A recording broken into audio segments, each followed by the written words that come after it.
ये कहानी है एक ऐसे बूढ़े आदमी की जिसे एक जेमा नाम की औरत से प्यार हो जाता है और वो उसके साथ खपाखप करने की कोशिश करता है।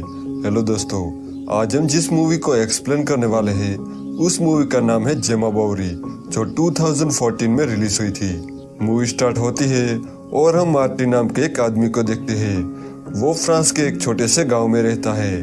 आगे मार्टिन हम लोगों को बताता है कि वो 7 साल पहले पेरिस से यहाँ पर आया था। यहाँ पर उसके डैड की एक बेकरी थी और तब से वो अपनी वाइफ के साथ इस बेकरी को संभाल रहा है। आगे जब मार्टिन ब्रेड बना रहा था तो वो ब्रेड जल जाता है। उसकी वाइफ के बताने पर वो कहता है कि वो चार्ली के बारे में सोच रहा था, कहीं वो आत्महत्या ना कर ले। इस पर उसकी वाइफ बोलती है कि तुम्हें ये सब नहीं सोचना चाहिए क्योंकि चार्ली ऐसा कुछ भी नहीं करने वाला। इसके बाद मार्टिन चार्ली के घर जाता है जहाँ पर वो अपनी वाइफ जेमा का सामान जला रहा था। अब वो ऐसा क्यों कर रहा था ये हमें मूवी में आगे पता चलेगा। तभी चार्ली किसी काम से घर के अंदर चला जाता है और मार्टिन को वहाँ पर जेमा की डायरी मिलती है जिसको वो अपने पास रख लेता है।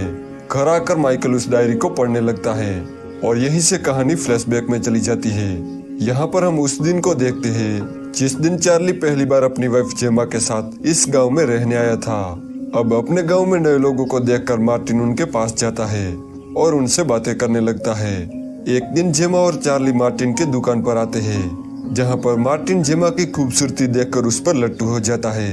इसके बाद जब मार्टिन घर आ रहा था तब उसकी मुलाकात जेमा से होती है। फिर मार्टिन उसे गार्डन दिखाने ले जाता है जिसे देखकर जेमा बहुत खुश हो जाती है। रात को चार्ली मार्टिन के घर आता है और उसे कहता है कि उसके घर की बिजली चली गई है। तो मार्टिन उसके घर जाता है और वो बिजली को वापस से चालू कर देता है। तभी वहाँ पर मार्टिन की वाइफ भी आ जाती है और फिर वो चारों मिलकर दारू पीते हुए बातें करने लगते हैं। इसी दौरान मार्टिन बस जेमा को ही देख रहा था। अब ऐसे ही कुछ दिन बीत जाते हैं। फिर एक दिन जेमा मार्टिन की बेकरी पर आती है तो वहाँ मार्टिन उसे पूछता है कि क्या तुम्हें जानना है कि मैं ये ब्रेड कैसे बनाता हूँ। तो जेमा उसे देखने के लिए हाँ बोल देती है। तो मार्टिन उसे पीछे वाले कमरे में ले जाता है जहाँ पर वो ब्रेड बनाया करता था। फिर जब जेमा भी ब्रेड बनाने लगती है तो मार्टिन उससे पूछता है कि तुम्हें कैसा लग रहा है। तो जेमा कहती है कि मुझे बहुत अच्छा लग रहा है। अब उस रूम में बहुत गर्मी थी इसलिए जेमा अपना स्वेटर उतार देती है जिसे देखकर मार्टिन के मन में हवस जाग उठती है और वो जेमा की बॉडी को देखने लगता है। अब ऐसे ही कुछ दिन बीत जाते हैं। एक बार मार्टिन जब अपने घर जा रहा था तब रास्ते में उसे जेमा मिलती है। मार्टिन उसे कहता है कि तुम इतने दिनों से ब्रेड खरीदने क्यों नहीं आ रही हो, जिस पर जेमा उसे बोलती है कि वो डाइटिंग पर है इसीलिए उसने कुछ दिनों से ब्रेड खाना बंद कर दिया है। अब ये बोलकर जेमा वहाँ से जाने लगती है लेकिन तभी उसकी पीठ पर एक कीड़ा काट लेता है जिसे जेमा को काफी तकलीफ होती है। इसलिए वो चिल्लाकर मार्टिन को बुलाती है और उसकी हेल्प करने को कहती है। मार्टिन उसकी पीठ चेक करता है और उसे कहता है कि तुम्हें एक जहरीले कीड़े ने काट लिया है और मुझे इसका जहर चूस के बाहर निकालना होगा। तो जेमा उसे ये करने के लिए कहती है। तो मार्टिन बिना समय गवाए उस जहर को बाहर निकालने लगता है लेकिन तभी वहाँ एक लड़का आता है जिसका नाम हर्व था।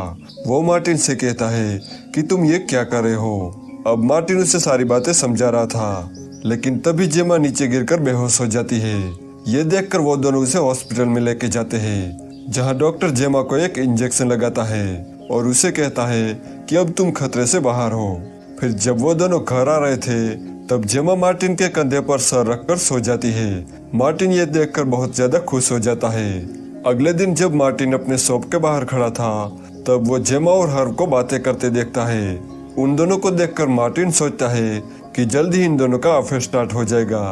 फिर एक बार जब मार्टिन कहीं जा रहा था तभी वो रास्ते में जेमा को देखता है जो गाड़ी से कहीं जा रही थी। मार्टिन उसका पीछा करने लगता है। मार्टिन वहां देखता है कि जेमा हर्व के घर जा रही थी। मार्टिन उन दोनों को साथ देखकर शॉक्ड हो जाता है। मार्टिन को लगता है कि जेमा हर्व के साथ वाइन पीने गई होगी पर असल में जेमा हर्व के साथ पलंग तोड़ने गई थी। उसी रात मार्टिन जेमा के घर डिनर करने आता है। तभी वो जेमा के गले पर लव बाइट देखता है जिसे देखकर वो समझ जाता है कि हर्व ने जेमा को जरूर खोड़ी बनाया होगा। अब ये सब देख के मार्टिन सैड हो जाता है क्योंकि वो जेमा को पसंद करता था। अगले दिन मार्टिन हर्व से मिलता है और उससे बातें करने लगता है। हर्व कहता है कि वो पढ़ाई में ज्यादा ध्यान नहीं दे पा रहा तो मार्टिन उसे कहता है कि तुम्हें तुम्हारे जीएफ को यहाँ बुला लेना चाहिए ताकि वो तुम्हारी पढ़ाई में मदद कर सके। थोड़ी देर बाद हर्व जेमा को अपने घर बुलाता है और मार्टिन उन्हें चुपके से देख रहा था। जेमा हर्व के घर जाके उसके साथ खपाखप करती है। मार्टिन को अब पूरा यकीन हो जाता है कि जेमा और हर्व का अफेयर चल रहा है। अब ऐसे ही कुछ दिन बीत जाते हैं। एक दिन जेमा मार्टिन के बेकरी पर ब्रेड खरीदने आती है, पर वो ब्रेड का एक टुकड़ा वहीं पर भूल जाती है। तो मार्टिन ब्रेड का टुकड़ा देने उसके घर जाता है, लेकिन वहाँ पर वो कुछ आवाजें सुनता है, जिसको सुनकर वो वहीं पर छुप जाता है। जब वो खिड़की से देखता है तो जेमा और हर्व खपाखप कर रहे थे। यहाँ जेमा हर्व को आई लव यू बोलती है, जिसे सुनकर मार्टिन को बहुत गुस्सा आता है। अगले दिन फिर से जेमा हर्व के घर खपाखप करने जाती है, लेकिन खपाखप करने के दौरान जेमा से हर्व की मॉम की एक कीमती मूर्ति टूट जाती है। जेमा उसे कहती है कि वो अपने हस्बैंड से वो मूर्ति ठीक करवा देगी। जाते समय वो हर्व से कहती है कि हमें भागकर लंदन चले जाना चाहिए। अगले सीन में हम देखते हैं कि जेमा को एक लेटर मिलता है, जिसे पढ़ने के बाद वो हर्व से मिलने उसके घर की ओर जाने लगती है। हर्व की मॉम जब घर आती है तो उन्हें वहाँ पर उनकी मूर्ति नहीं मिलती। हर्व उन्हें कहता है कि मूर्ति में स्क्रैच आ गए थे, इसलिए उसने पास में एक आदमी को ठीक करने के लिए दे दिया है। दूसरी तरफ जेमा को हर्व का मैसेज आता है, जिसमें लिखा था कि मैं तुम्हारे साथ लंदन नहीं आ सकता। ये जानकर जेमा को बहुत बुरा लगता है और वो रोते हुए अपने घर चली जाती है। चार्ली को अब जेमा पर शक होने लगा था, क्योंकि जेमा अब चार्ली पर ज्यादा ध्यान नहीं दे रही थी। इसीलिए चार्ली गुस्से में कुछ दिनों के लिए लंदन चला जाता है। इसके कुछ दिनों बाद जेमा से मिलने उसका एक्स बॉयफ्रेंड आता है, जिसका नाम पैट्रिक था। और अगले ही सीन में मार्टिन उन दोनों को सड़क पे किस करता देखता है, जिसको देखकर मार्टिन समझ जाता है कि जेमा एक रंडीबाज है। अब अगले दिन पैट्रिक फिर से जेमा के घर आता है, और जब वो दोनों बातें कर रहे थे तभी चार्ली भी अपने घर वापस आ जाता है। चार्ली जब अपने घर के अंदर जाता है तो वो भागकर बाहर आता है और मार्टिन से हेल्प मांगने जाता है। मार्टिन जब चार्ली के घर में आता है तो वो जेमा को मरा हुआ देखता है, जिसे देखकर वो शॉक्ड हो जाता है।